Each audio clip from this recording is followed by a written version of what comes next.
The searing image of the atomic bomb's mushroom cloud, forever etched into human memory, is a stark reminder of the destructive potential unleashed during World War II.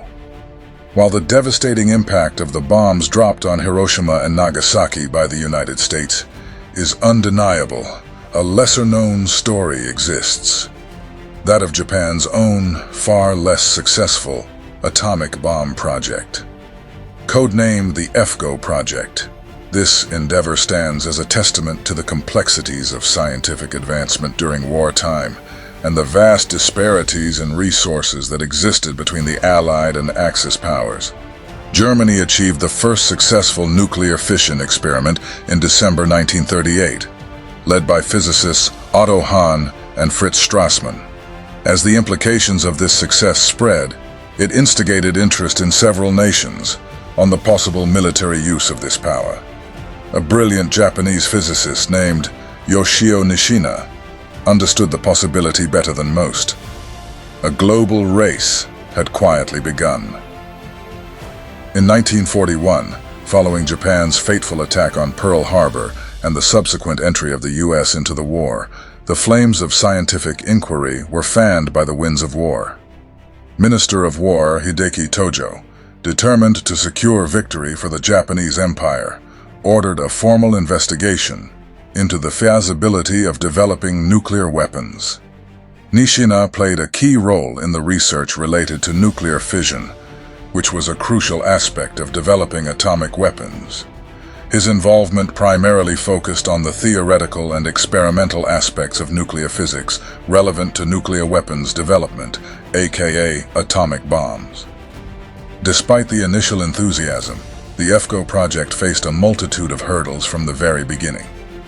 The vast industrial infrastructure and scientific manpower that the U.S. possessed with the Manhattan Project were a distant dream for Japan. Access to crucial materials, particularly uranium, the element central to nuclear fission, was severely limited. Wartime disruptions to communication and collaboration further hampered information sharing between research teams scattered across the Japanese archipelago. The project, lacking a single unified vision, pursued two primary approaches: the enrichment method and the reactor method. The Navy, with its focus on naval supremacy, championed the enrichment method. This highly technical process aimed to separate the fissile isotope uranium-235 from the more abundant uranium-238.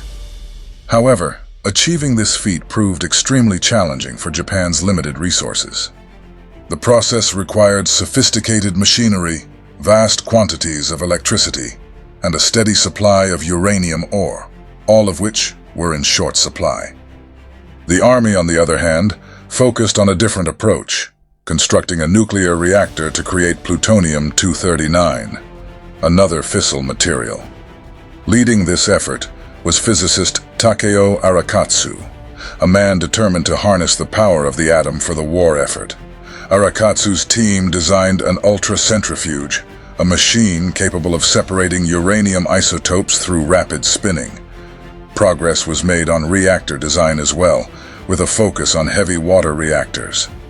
However, similar to the Navy's enrichment efforts, neither technology yielded a functional weapon before the war's end. The EFGO project wasn't without its internal critics. While some, like Nishina, initially shared excitement about the project's potential, skepticism soon emerged.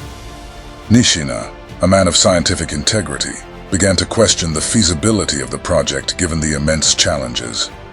Moreover, the ethical considerations of developing such a devastating weapon began to weigh heavily on him, much as it did to scientists working on the Manhattan Project. This internal debate wasn't limited to Nishina. Other scientists voiced concerns about the project's viability and the morality of pursuing such a weapon, because they were realizing its destructive power. Adding fuel to the fire of internal discord were the rivalries between the Army and Navy. Competition for resources, coupled with turf wars over scientific leadership, hampered a unified national effort. Ironically, Japan may have stumbled upon a potential game-changer during its occupation of Manchuria. A vast deposit of thorium, a potential source for breeding uranium-233, another fissile isotope, was discovered. However, a lack of understanding and communication between military and scientific personnel meant this discovery remained unexploited by Imperial Japan. By the time Japan surrendered in August 1945, the FGO project had achieved no concrete results.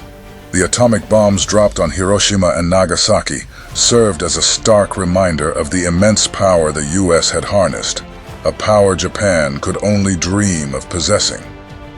Post-war analysis suggests that even with a more coordinated effort, Japan was still likely years away from developing a functional atomic bomb. The vast disparity in resources and scientific infrastructure between the US and Japan blocked that goal. But the concept and the ambition did exist in Japan, and certain brilliant physicists could peer into the atomic future that awaited. Thanks for watching. History never ends.